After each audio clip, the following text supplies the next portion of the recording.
Hey everybody. I just wanted to talk about something. I was gonna start this off. First and foremost, I gotta tell you that I am, without a doubt, a child of the Most High God. I'm a worker, a servant of the Most High God. And I've been meaning to do this ministry. Well, I've been meaning to, I guess you should say it's a ministry, speak on behalf of the Lord in the name of the Lord, because that is that's what He made me to do.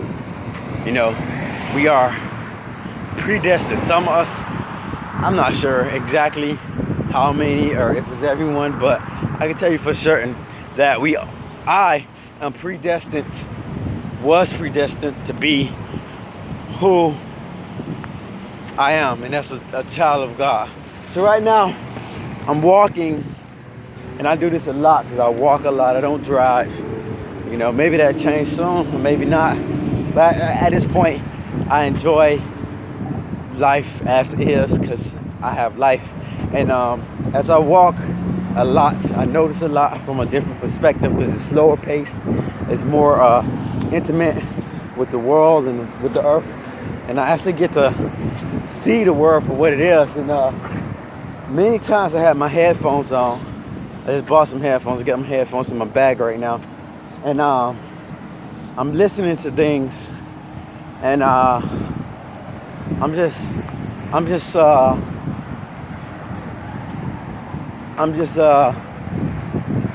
hearing the Lord speak to me while I'm walking out here in this world. And I'm just so much that I have that I don't even know where to begin to start to relay this information to so much of it. So what I do is, I just observe it, and then I understand it, and I push it back to later. I'm walking and I'm looking around, but I push the stuff back to a later time for use of my own. Kind of like what I do with the word. I don't remember this is verse this or that chapter. I get a gist of the chapter. I know what the chapter about. I know the lines, I know the verses, I know the phrases, but for the most part, I do an understanding of what I read. I download that understanding, download how it was said, what was said, if it's necessary to know the exact way it was said. Like I am. To say I am is to say something serious, because the Messiah uses it again. He says, I am. So when God said that to Moses the first time, when he said, I am sent you, it was very important to remember that way, because the Messiah will say it again later on. And those things I remember, really, I just embody what I learned. So I learn stuff, and I'm walking and I'm learning, and I'm hearing the voice of the Lord in my ear, in my head, in my soul, more so than anything. When the Lord speaks to you, I don't know, when He speaks to me, what He says is not a voice. It's not a specific voice I hear. It's not in a specific position in my body. It's just it's an understanding that comes over me. And it is words, but it's not a word. It's words, but it's the understanding of words. It's like if your dog told you that it needed to go outside, it wouldn't speak to you. It would just allow you to understand that it needed to go outside. This is the way the Lord speaks to me. It just makes me understand things in so many ways. So I'm walking and I stopped by Family Dollars to get the headphones I was telling you guys about. I have headphones, but the ones I have is shorted out in one ear, and I don't really mind. having one ear short. But I needed to change for the bus, so I decided to stop by and get that. You know, since it was something I actually use and not just buy something for change or to inconvenience them by getting change. And when I walk in, you know, I go to the place where the headphones at, because I it's not my first time getting headphones from there, because it's their dollar. You know, I don't buy expensive things because that's how we hold on to things and we can't let go. And the law said a rich man it's hard for him to get into heaven. Why? Because we don't want to let those things go. But that's a different topic for a different video. So I go get the headphone. It's on a different counter than the register that's always open, because they have two registers, two counters or whatever, and they leave the headphones on the opposite counter. So the clerk, obviously being lazy, doesn't want to come from behind her counter and go to the other counter and get the headphones. So she just tells me to go over there. I'm used to this, so I go directly over there, gets the headphones or whatever. And when I get the headphones, you know, the guy who was in the line waiting where she's at, that's open, he sees me. He comes over and I'm walking towards something. He's in the back of the line. When I walk up, he goes, "Hey, how are you doing today?" I'm like, "Fine, how about yourself?"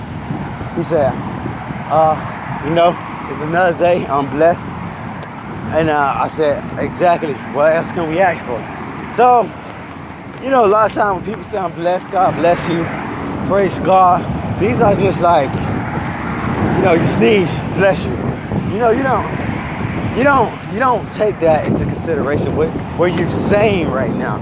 You know, it's just like something you say, or something happens, oh my God, you know, but you're invoking the Lord right now. You know, when two or more is present in my name, you know, are gathered in my name, I'm present. So at this point, when me and him started exchanging words about the Lord, he understands. You know, it's just like, what can we do? God bless you. I'm just blessed. You know, I'm alive. You know, this is stuff people say, but no, at this point, he's filling me out, and he's seeing that I'm not just I'm not reciting those lines that most people just say. You know, it's just not just something to say. You know, I'm actually embedded into the words that I'm speaking. And so we go on, and and then he goes on and he says, you know, I was outside today and I made $4 in 3 hours holding a sign. No, $3 in 4 hours holding the sign. And I'm like, wow, $3 in 4 hours holding the sign. That's unbelievable. You know, I'm actually taking this in, and you know, I'm observing it.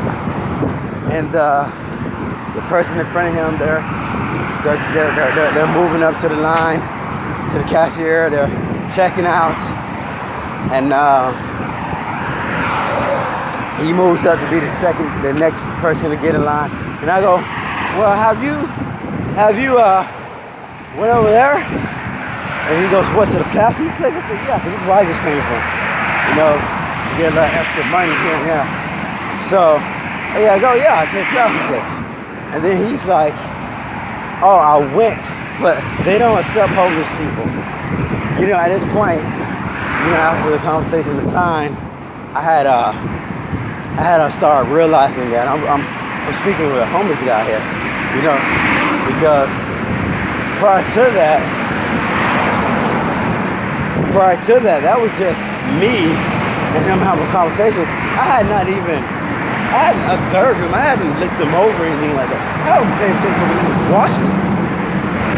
You know, see, this is why I don't make too many videos while I'm walking, because it's quite loud. But I hadn't observed him to see, looked him over and anything to see what he was wearing or what. You know, I didn't care. This how children of the Most High God supposed to be.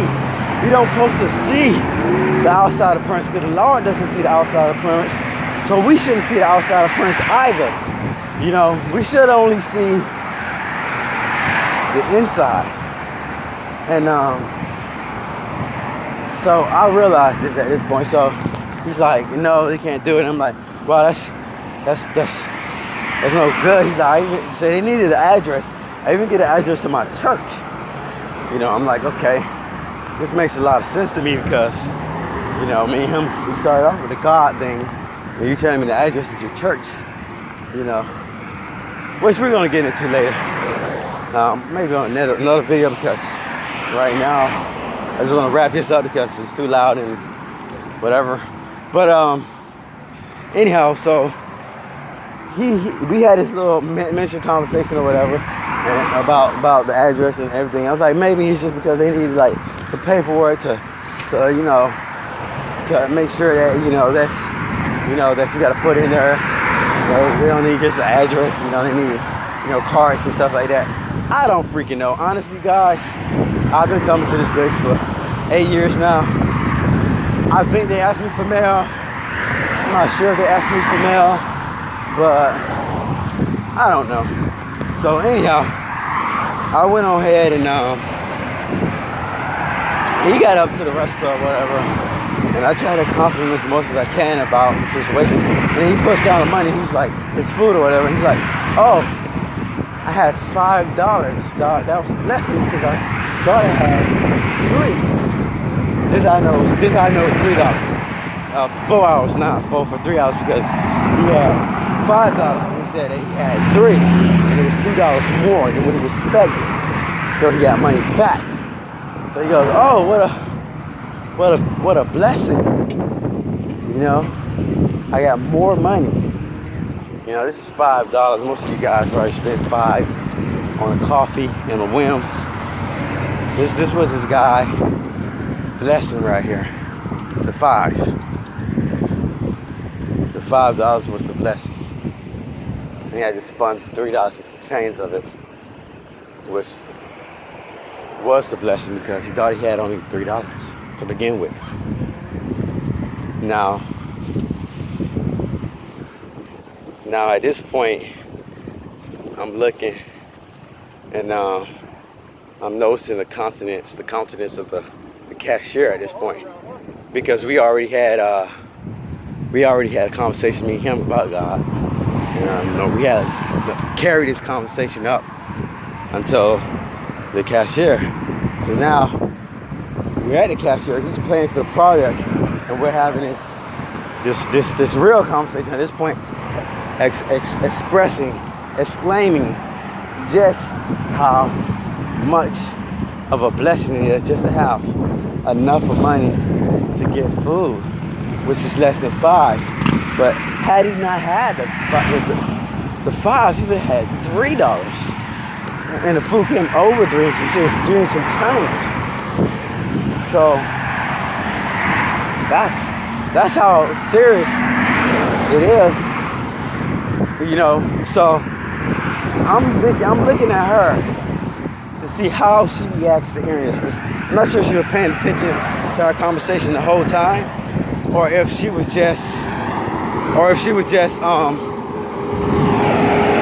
about to rain. If she was just doing her job and not paying attention to what we were saying, but now we in front of her. So I looked at her, and it's like, I get this a lot, and I don't know how to express it, but it's like this. This is the way we are, or we supposed to be. This is the way we supposed to be. Vibe. I give to people, like, it's like I need you to get out of my store. You're homeless. You're dirty. I mean, I'm not saying he was dirty. I'm just saying this is the way people respond. And then after he finished up, he says, God bless, or whatever. And they got me, we have our salutations. And then he exits it, because, he's in front of me. And then, I guess, I'm not sure if he was expecting me to give him cash or what. This is hard for me to really pinpoint because this happens to me a lot because of who I am, because I'm a servant of the Lord. That people see me, they see me, and when I say see the inside, people see me. They can see that inside. So a lot of times, people come up to me expecting for that help, that blessing, which I can't always give in the form of cash. So we do our salutations or whatever. Then he walks away because I'm guessing if he did need the cash from me or wanted cash from me, that was the last time to request her, and, put that plead out there. So as he gets out, the cashier looks at me in this manner. I'm not trying to blame her, but this is how I got it. It was this manner like, okay, now that the bomb's gone, hey sir, how are you doing today? Like, let me address you. She didn't say a word other than what the cash was for him, what the cash was for me. But it was like his presence shattered her ability to respond in the way she would have usually respond. I'm not sure exactly how she would have usually respond, but as a cashier, she in a friendly manner. But because of the fact that he was not like, it was a customer, but not a typical customer, she kind of just like quiet down until the situation got over with. And that's how she was. Now, I walked off and I got out the store and he was out there and he said, God bless you. He had another opportunity too. And he said, God bless you. And I said, God bless you too. And I walked on. Now, you might be wondering why did I not give him cash? No, obviously, because I said I walked on. Why didn't I give him cash? Did I have it or not? I had it. So, what was my decision? This brings me to why I wanted to say this. Because after I walked on, I got to where I started this video at. This had literally just happened when I started this video. And now I'm almost at the bus stop. So, I admire guys like him and others, which I wanted to say, I wanted to proclaim, but I have my time to say what I need to say and when I need to say it. And I don't push it on me, I put it on the Lord. The Lord, if I hear the Lord tell me, or I feel, I'll say what I need to say. Otherwise, I'm going off of what I, like as a human being is. And I didn't feel the need to give him cash as a human being. And I didn't feel a push from the Lord, so I just went with what I would do. Now, I'm not rich, and I have upcoming things, and the Lord blesses us sometimes. So, I've been blessed enough to maintain my duty. So, I'm not gonna give away the Lord's blessings. If I'm giving away food and I'm hungry, and the Lord needed me to eat that food, and then I die, it was something He needed me to do, and I didn't do it. Or maybe I don't die because it's Lord. He had to bless me with more food. But I don't want to pressure the Lord into, I just walk in the way He sets up for me. So I did say, God bless you. And now, like I said at the beginning of this video, we don't say, us children of the Lord, we don't say those things like loosely. When I said it, I really meant, let me put the blessing on you. That was my gift to him. I blessed him, and I believe it. If you believe it, you have to do it. If you believe you can bless a person, imagine Paul and all of them. They got this gift, and they're walking around as lame people. And they're not doing anything about it. They're not putting hands on people. Man's not putting hands. I don't be tapping people like that. But I have a spirit in me, and a belief. And I say bless you, I believe the Lord gonna bless you. Now it's up to you to take that blessing upon you. But because He came up to me, and there was other people in that line, He spoke to me. I feel as if the Lord had already told him, go to this guy right here, go to him and receive your blessing. Because He didn't ask me for money, which He could have also done. And that's what the Lord do sometimes. He say, hey, go to him, and He'll tell you why. So as a receiver, you're just sitting back like, okay, I'm going to the Lord. I'm finna go to this guy the Lord told me to go to. I don't know where I'm going to him for. And you may walk away like, I don't know what that experience was about. Little did you know, when I said, God bless you, I just literally just put blessings on you. Literal blessings. Not what you wanted, but what you needed. And another thing I want to talk about, what I really want to talk about, is who he is. You know who he is? He's a child of the Great Commission. Or he will be if he haven't started yet, because see, the Lord told us to go out and leave everything and go into the world. And don't bring nothing with us and don't worry about nothing. And live in the world the way you're supposed to do. Now, he said he'd be homeless for 2 years. Now, I don't know why, I don't know what his circumstances is, but this is what he told me in our conversation. That he was homeless for 2 years. The Lord might make you work. You know, people don't like saying this. It's another sermon, a topic, an issue. But I'm just going to briefly get upon it right now. We don't supposed to be like thinking we should have like $1,000, $1 million. That's not what the Lord is, not your genie. A lot of us think that, oh, because I'm with the Lord, I'm going to have things. No, you're going to suffer. That's what he was talking about. That's what the Great Commission about. You go out to the world, you teach the gospel. But you will suffer because you want a mind. I'm sending you out as sheep unto a pack of wolves. You're going to suffer. That's your calling as a child of the Lord. I mean, long suffering. That's patience. That's time. You know what I'm saying? He said you're always going to suffer, but you might die. You might die. You may not make it back to a promised time. It might be where you at right now might be the best time of your life as far as what you have in life.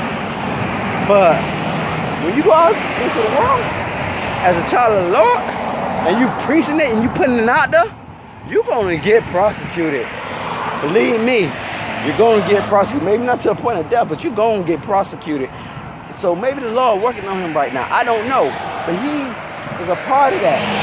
He's a part of that not having stuff that the Lord wants, and he's speaking upon the name of the Lord. There's people out here right now, y'all got a lot of things, and y'all are not glorifying the Lord right now. But it's people like him who I just met who has nothing, who's blessed to have $3 for some food after being out for 4 hours. And he's proclaiming the name of the Lord and blessing people. That's the Great Commission right there. That's the gospel. That's what we're supposed to be doing. It say that more than 50%, more than half of this world, there's 7 billion people in this world, proclaim themselves as Christians. But it's not, half of them don't have what this guy going through. Half of them not suffering and doing what they do. Now, I'm not saying that's what we all are supposed to be doing. I'm not saying that because we all have our offices and we all have our gifts and we all have our role to play as the Lord wants us to. Because John did find himself as a prisoner, but he found his way out of Patmos and into old age and he died. But the rest of the disciples, you know, they met their ends. And then it was come afterward, they would die and get tortured and burned alive on the stake for the gospel, then others would not, and they would live on, and then they'll pass on the gospel that we have today. Now, I don't know where any of us fall. That's up to the Lord. And when he wants me to know, he will let me know. Or if he don't want me to know any of it, he won't let me know. But what I can say is that we need to stop looking at these people who don't have, these homeless people, and treating them like they nobodies. You know, I don't feel good when you just treated the homeless guy like crap, and then I step up to the register, and then you like, how you doing, sir? You give me a better, polite vibe. You know, that's not good. That's not good. I don't feel good about that. You didn't make me feel good about that by treating me special, and I surely didn't feel good about the way you treated that guy. Because that's not what we're supposed to do as Christians. And I know it's so many, and I've been saying children of God because I hate saying Christians because I just said what we do as Christians. So I hate saying that. But as children of God, That's not what we're supposed to do. That's not who we're supposed to be. We need to stop clinging on to things that is not ours, because it's not going to come with us. And then start accepting the things that are ours, because he gave us, and it's eternal. And that's salvation, that's life, that's his way, that's the truth. So I just want to say that we need to start recognizing those out there. He said his church, man. How can you be homeless, but you got a church? You see, ain't no such thing as your church address. Your church is the body. We are the church. You know what I'm saying? We grafted into the body of the Father, of the Messiah. That's what it means. You know what I'm saying? We the set apart ones. I'm gonna digress, guys. I just wanted to get that out of me. Make sure everybody know, and you will be seeing more videos like this, because I've been dying to talk about the Lord, because nothing else makes sense that I do unless I put the Lord first, unless I'm proclaiming the name of the Lord. So all y'all out there, if you don't know the Lord, learn him, and if you do know the Lord, teach him. So with that, I just have to say, God bless.